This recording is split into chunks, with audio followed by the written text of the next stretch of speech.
আপনার আমার বাড়ির ভিতরে নোবেল নাটকের বই আছে, আছে না নাই? বিভিন্ন ইতিহাস ভূগোলের বই আছে, কিন্তু আল্লাহ ওয়ালাদের বই নেই, তাজকিরাতুল আউলিয়া নাই। কথা বলেন ঠিক না? তাজকিরাতুল আউলিয়া মানে আল্লাহ ওলিদের জীবনীর আলোচনা।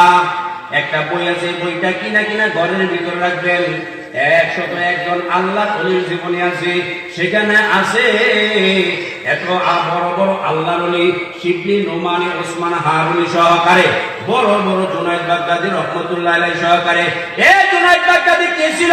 জুনায়েদ বাগদাদি ছিল একজন কুস্তি খেলোয়াড়। জুনায়েদ বাগদাদির সাথে আল্লাহর কোনো সম্পর্ক ছিল না। জুনায়েদ বাগদাদি মক্কায় সর্বদা শরাবখানায় করে থাকতো, আর বাদশাহী রাজ কোষাগার থেকে সেখান থেকে বেতন ভাতা নিত, আর কুস্তি খেলায় সে পাগল হয়ে যেত। একদিন বাদশাহ ডাক দিয়া বলে, ইরাকের জমিনে আজকে আমি বাদশাহ তাদেরকে পরীক্ষা করব। জুনায়েদ বাগদাদি আমার এই মহলের ভিতরে থাইকা তামাম পৃথিবীতে কুস্তি খেলোয়াড় সে 1 নাম্বার হয় কিনা আমি তাকে পরীক্ষা করব। রাজ কোষাগার থেকে টাকা পয়সা দিই, রাজ্য ভাবি, রাজতন্ত্র ভাবি, তাকে এত সুন্দর ভাবে বাসস্থানের ব্যবস্থা করলাম। খাবার খাওয়ার আগে পরীক্ষা করে খাবার খাওয়াই। খাবার খাওয়ানোর আগে খাবারটা পরীক্ষা করে এটা খাওয়া যায় বুঝে দেখবো না। এরকম সুন্দর ভাবে রাজকীয় ভাবে সে লালন পালন হইতেছে। আমি আজকে বাগদাদ শহরের ভিতরে পরীক্ষা নেব, জুনায়েদ বাগদাদি পরীক্ষায় উত্তীর্ণ হয় কিনা। এলান জ্বালায় দিল, তামাম ইরাকের ভিতরে এলান চলতেছে, এ জুনায়েদকে যে পরাস্ত করতে পারবা আমি তাকে 3000 স্বর্ণের দিরহাম উপহার দিব। 6000 কি মনে করেন? 3000 স্বর্ণের দিরহাম বোঝেন? কিন্তু বর্তমান জমানায় এক ভরি স্বর্ণের দাম কত? 2 লাখ। কত দিবে? 3000 স্বর্ণের দিরহাম। এই কথা বলার পরে ইরাক শহরের ভিতরে রাজধানী বাগদাদে শত শত কুস্তি খেলোয়াড় এসে হাজির হয়ে গেছে। শত শত কুস্তি খেলোয়াড় যখন মঞ্চের চতুর্দিকে এসে বসে গেছে, বাদশাহ স্বয়ং রেফারি হইছে। কি হইছে? বাদশাহ নিজে এলান করতেছেন, কি আসলে জুনায়েদ বাগদাদির সাথে কুস্তি লড়বা, যে জুনায়েদ বাগদাদিকে পরাস্ত করতে পারবা, পরাজয় বরণ করাইতে পারবা, 3000 স্বর্ণের দিরহাম তোমাকে উপহার দিব। বড় বড় জামানার বিশাল দেহ বিশিষ্ট কুস্তি খেলোয়াড় রাইসা হাজির। এর মধ্য থেকে একটা মানুষ জীর্ণ শীর্ণ, শরীরটা দেখতে তেমন ভালো না, কিন্তু চুলগুলো এলোমেলো, চেহারার ভিতরে আল্লাহ পাকের মুহাব্বতের নূরের আলো। জোরে কোন সুবহানাল্লাহ। চেহারার ভিতরে কি? জোরে কর আল্লাহ পাকের স্পেশাল নূরের আলো। জুনায়েদ বাগদাদি রহমাতুল্লাহ কুস্তি খেলার জন্য এসে হাজির। মঞ্চের ভিতরে আহ্বান করলো, হাজার হাজার মানুষ তাকে দেখলো। একটা জীর্ণ শীর্ণ লোক জুনায়েদ বাগদাদির সাথে কুস্তি লড়ার জন্য এসে হাজির হয়ে গেছে। জুনায়েদ বাগদাদি রহমাতুল্লাহ আলাইহি ডাক দিয়া বলতেছে, কে তুমি? তোমার পরিচয়টা একটু জানতে চাই। এইবার বলে, ভাই আমার কোনো পরিচয় নাই, তবে তোমার সাথে আমার কানে কানে একটু কথা আছে। সবাই অট্ট হাসিতে মগ্ন হয়ে গেল। এটা কি ব্যাপার? বড় বড় শক্তিশালী বীর পালোয়ান, কেউ জুনায়েদ বাগদাদির সাথে কুস্তি লড়তে সাহস করে না। এই লোকটা বা কোথা থেকে আসলো? এই লোকটা কিভাবে কুস্তি খেলাবে এটা কারো বুঝে আসে না। কিন্তু উনি কুস্তির মঞ্চে এসে হাজির হয়ে গেল। স্বয়ং বাদশাহ রাফারে তখন উভয়কে কুস্তি খেলার জন্য একজন আর একজনের মুখোমুখি করে দিল। এমনি সময় জুনায়েদ বাগদাদির দিকে ওই জীর্ণ শীর্ণ ব্যক্তি ডাক দিয়ে বলে, জুনায়েদ, তুমি তো আমাকে চিনো না, আমার পরিচয় জানো না, তবে শুই না রাখো আমি রাসূলের বংশধর। আমি বাগদাদ শহরে আসছি আজকে 10 দিন হয়ে গেছে। ও জুনায়েদ, আমি রাস্তাঘাট চিনি না, আমি বাজারঘাট চিনি না, তবে মনে রাখবা আমি আল্লাহর রাসূল, রাসূলের বংশের লোক। কারো কাছে হাত পাতা আমাদের জন্য নিষেধ, এই জন্য কারো কাছে হাত পাততে পারি না। শুনে রাখো জুনায়েদ, আমার ছোট ছোট্ট ছোট্ট দুইটা মাসুম বাচ্চা আছে, 2 বছর বয়স হয়ে গেছে। এই জুনাইদ, একটার বছর 2, আরেকটার বয়স হলো 4। আমি এই তোমার আশেপাশে সব জায়গায় ঘুরলাম, কোনো চাকরির ব্যবস্থা নাই। বাগদা শহরের অলিগলি ঘুরছি, কোথাও আমার একটা চাকরির কোনো ব্যবস্থা নাই। ও আমি বাগদার শহরটা তন্ন তন্ন করে ঘুরলাম, আশেপাশে কত মার্কেটে গেলাম, কত বাজারে গেলাম, কত দোকানদারে গেলাম, কত মানুষকে অনুনয় বিনয় করলাম, আমাকে একটা চাকরি দাও, তার বিনিময়ে আমাকে কিছু টাকা দিবা। কিন্তু আমি অপরিচিত হওয়ার কারণে আমাকে কেউ চাকরিতে নেয় না, আমাকে কারো দোকানও নেয় না, আমাকে কেউ ভাড়া করে কুলি হিসেবে নেয় না। ও জুনাইদ, আমি যখন সারাদিন ঘুরে ফিরে সন্ধ্যাবেলা বাড়ি যাই, আমার ঘরের একটা বাচ্চার বয়স 2, আরেকটার বাচ্চার বয়স হলো 4। ও জুনাইদ, আমার বিবি সাহেবের চেহারা দিকে তাকাইতে পারি না। বিবি সাহেব সারাদিন বাচ্চাদেরকে নিয়ে ব্যস্ত থাকে, আর বাচ্চারা ডাক দিলাম, সারাদিন বাবা বাহিরে বাহিরে ঘুরে, আমাদের জন্য কোনো খাবারের ব্যবস্থা নাই। আম্মু গো ক্ষুধায় পেট ফাটিয়া যায়, আমাদের জন্য একটু খাবারের ব্যবস্থা করো না। ওই আব্বুকে একটু খবর দাও না। বাবা সন্তানের দৃঢ় বেদনায়, সন্তানের কাকুতি মিনতি দেখি বাবার অন্তরে বড় মায়া লাগতেছে, চোখের পানি পালায়, আর ঘরে ঢুকতে সাহস করে না। ঘরের দরজার দিকে অন্য দিক থেকে ধরে যায়, আবার কোথাও কোনো কাজের সন্ধান পাওয়া যায় কিনা। ও জুনাইদ, আমি জানি তোমার সাথে কুস্তি লড়লে আমি পারবো না, আমার শরীরে শক্তি নাই, আমার দেহটা একেবারে জীর্ণ শীর্ণ, তোমার সাথে কুস্তি খেলায় পারবো না, সেটা আমি জানি। জুনাইদ আবার ঘুরে বাড়ি যাই। এমনি করে আজকে 1 সপ্তাহ হয়ে গেছে জুনাইদ, আমার ঘরে কোনো খাবারের ব্যবস্থা নাই। হয়েছে 1 সপ্তাহ জোরে কোন রকম পানি দিয়ে দিয়ে সন্তানদেরকে বিরিশাপ সান্ত্বনা দেয়। আমি ঘর থেকে বের হয়ে যাই, ফজরের নামাজ পড়ে ঘর থেকে বের হইয়া আমি বিভিন্ন জায়গায় কাজে যখন যাই, তাকায় দেখি আমার বিবি সব চুলার ভিতরে পানি ফুটাইতেছে, নিচ দিক থেকে আগুন ধরায় দিছে, সন্তানদেরকে বোঝানোর চেষ্টা করতেছি, ও বাবা পাক হচ্ছে, সময় মতো খাবারের ব্যবস্থা আল্লাহ করে দিবে। কিন্তু ছোট্ট মানুষ কি করবে? ওই আল্লাহর রাসূল বারবার বাড়ি যায়, সন্ধ্যাবেলা যখন বাচ্চাগুলা ঘুমায় যায়, আল্লাহর রাসূল রাত্রের গভীরে ঘরে ঢুকে বিবি সাহেবের সাথে কান্নারত অবস্থায় কথা বলে। বিবি সাহেব বলে, স্বামী আমার, আল্লাহ উত্তম ব্যবস্থা করবি, পেরেশানি হওয়ার দরকার নাই, আমার সন্তানের রিজিকের মালিককে জোরে কর। রিজিকের মালিককে আল্লাহ। দুনিয়ার কোন মানুষ না এমপি না মন্ত্রী না চেয়ারম্যান, একদল মানুষ আছে কয়, এবার যদি চেয়ারম্যান সাহেব রিজিক না দিত তাহলে আমি না খেয়ে মরতাম। ইমান সাহেব মুসল্লি, তোমার থার্মোমিটার দিয়া বগল, তুমি কয় নম্বর ইমান হলাম? কথা কয় না? আমার ছেলে যদি বিদেশ না থাকতো আমার ইমানটা আমার, আমি কি রিজিকের মালিক কি ছেলে? রিজিকের মালিক কে? জোরে কর আল্লাহ। বাইজিদ মুস্তাফি রহমতুল্লাহ রাস্তা দিয়ে যাইতেছে, হঠাৎ করে ওনার একটা জিনিসের ব্যাপারে খটকা লাগে, আল্লাহ তুই মানুষের রিজিক বা পশু পাখির রিজিক কিভাবে দাও, আমার বুঝে আসে না। রাস্তায় দেখতেছি একটা গাছের ভিতরে একটা সাপ নিচে ফেনা ধরে বসে রয়েছে। উনি অনেকক্ষণ সাপের দিকে তাকায় রয়েছে, কিন্তু দেখে সাপের চোখ নাই। কি নাই? জোরে কর, চোখ নাই। একটু পরে তাকায় দেখি গাছের ভিতরে একটা পাখি চলে আসছে, ওই পাখির মাথা মুখের ভিতরে একটা মাছ। জোরে কোন আল্লাহু আকবার। পাখি ঠোঁটে দিল, অমনি করে সাপের মুখে দিল, সাপটা মাছটা মুখে দিয়ে চলে গেল। ভাই বুঝতে পারলাম না, বুঝে আসছে রিজিকের মালিক কে? রিজিকের মালিক কে? এবার আল্লাহ রাসূল ঘুরতেছে, এবারে 2 দিন পর থেকে বারবার ফিরত আসে। জুনাইদ বাগদাদির কুস্তির মঞ্চে দাঁড়ায় বলে, জুনাইদ আমি তো কুস্তি খেলা পারবো না সেটা জানি, তবে তোমার কাছে আসছি। আমি আল্লাহর রাসূল, কারো কাছে হাত পাতা মানা, কারো কাছে ছায়া খাওয়া মানা, এই জন্য কেউ আমাকে চিনে না, আমার খাবারও নাই, ও জুনাইদ, দুনিয়ার জমিনে তোমার কাছে একটা দাবি জানাই, আজকে কুস্তি খেলায় তুমি হাইরা যাও, আমাকে জিতাইয়া দাও। জুনাইদ বলে, এটা কেমন কথা? আবার সে আমাকে নিজে সেইভাবে গইরা উঠেছে, রাজকোষাগার থেকে বেতন দাতা, সরকারি কোয়ার্টার থাকি খাবার সুন্দরভাবে আসে, আমি আজকে এখানে কুস্তি খেলা হাইরা গেলে আমার অবস্থা কি হবে?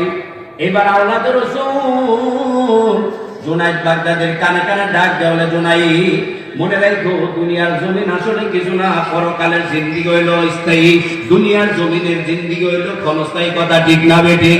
ও জুনাইদ, আমি রাসূলের কাছে কিয়ামতের ময়দানে তোমার ব্যাপারে সুপারিশ করব আর বলবো, রাসূল তোমার বংশের লোকের জুনাইদ ইজ্জত করছে, সম্মান করছে। ও রাসূল, আপনার বংশের মানুষকে ইজ্জত করার কারণে আমি আপনার কাছে আজকে জুনাইদ বাগদাদির ব্যাপারে সুপারিশের আশাবাদী। জোরে কোন আল্লাহু আকবার। জুনাইদ বাগদাদির কানের ভিতরে কথা ঢুকে না, কিন্তু দিলটা নরম হয় না। জুনাইদ বাগদাদির সামনে আওলাদের রাসূল একবার বলার পরে দেখি জুনাইদের ভিতরে কোনো পরিবর্তন নাই। এবার আবার দ্বিতীয়বার করুণ সুরে চোখে পানি নিয়ে ডাক দিয়ে বলে, জুনাইদ, আমি কোন সাধারণ বংশের লোক না, আমি হইলাম রাসূলের বংশের লোক। তবে শুইনা রাখো, রাসূলের বংশের মানুষকে যদি ইজ্জত করো, রাসূলের বংশের মানুষকে যদি তুমি সম্মান দিতে জানো, কিয়ামতের ময়দানে আল্লাহর রাসূলের সামনে তোমাকে নিয়ে হাজির হয়ে যাব, আর আল্লাহর রাসূল তোমার সুপারিশ করে জান্নাতে নিয়ে যাইবে। জোরে কোন সুবহানাল্লাহ। জুনাইদ বাগদাদি দিলটা আস্তে করে নরম হয়ে গেছে, কিন্তু জুনাইদ বাগদাদি আওলাদের রাসূলের চেহারা দিকে আগে ভালোভাবে তাকায় নাই। দ্বিতীয়বার আওলাদের রাসূল করুণ সুরে চোখে পানি নিয়ে যখন বলছিল, জুনাইদ বাগদাদির অন্তরের ভিতরে মায়া লাইগা গেছে। এবার জুনাইদ বাগদাদি রহমতুল্লাহ আলাইহি এবার আস্তে আস্তে করে তার শরীরের ভিতরে এমন একটা কম্পনের মতো শুরু হয়ে গেল। এবার বাদশা নিজের বাসে যখন ফু দিতেছিল, জুনাইদ বাগদাদি আর আওলাদের রাসূল মুখামুখি অবস্থায় দাঁড়িয়ে গেছে। সবাই যার যার পজিশন নিয়ে দাঁড়িয়ে আছে। পিছন দিক দিয়ে যত দর্শক আছে সব দর্শক চিল্লাইতেছে, বলে এটা কেমন কথা? জীর্ণ শীর্ণ মানুষটা জুনাইদ বাগদাদির একটা হাতের বাড়িও খাবে না, পাশ করে মাটিতে পড়ে যাবে। এইবার সবাই ভাই হুল্লা শুরু করে দিয়েছে, কিন্তু আওলাদের রাসূল দাঁড়িয়ে আছে। জুনাইদ বাগদাদির দিকে আওলাদের রাসূল এমন একটা তীক্ষ্ণ নজর দিয়ে তাকাইছে, জোরে করে আল্লাহু আকবার। এমন একটা তীক্ষ্ণ নজর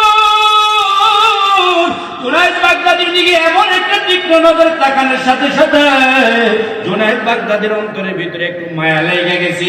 কলবের ভিতরে কেমন যেন একটু ঝিনঝিনানি শুরু হয়ে গেছে। কলবের ভিতরে রাসূলের মহব্বত তৈরি হইতেছিল, আর আওলাদের রাসূলের চেহারার দিকে যত তাকাইতেছিল, সময় যত বিলম্বিত হইতেছিল, জুনাইদ বাগদাদির ততই আকর্ষণ বাড়তেছিল।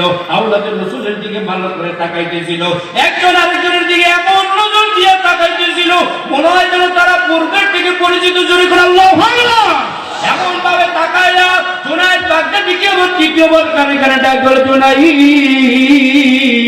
রাসূলের বংশের মানুষকে যদি ইজ্জত করো, কিয়ামতের ময়দানে আল্লাহর রাসূল তোমার সুপারিশ করবে। জোরে কোন সুবহানাল্লাহ। এই কথা বলে আওলাদের রাসূলের সাথে জুনাইদ বাগদাদির কুস্তি শুরু হয়ে গেল।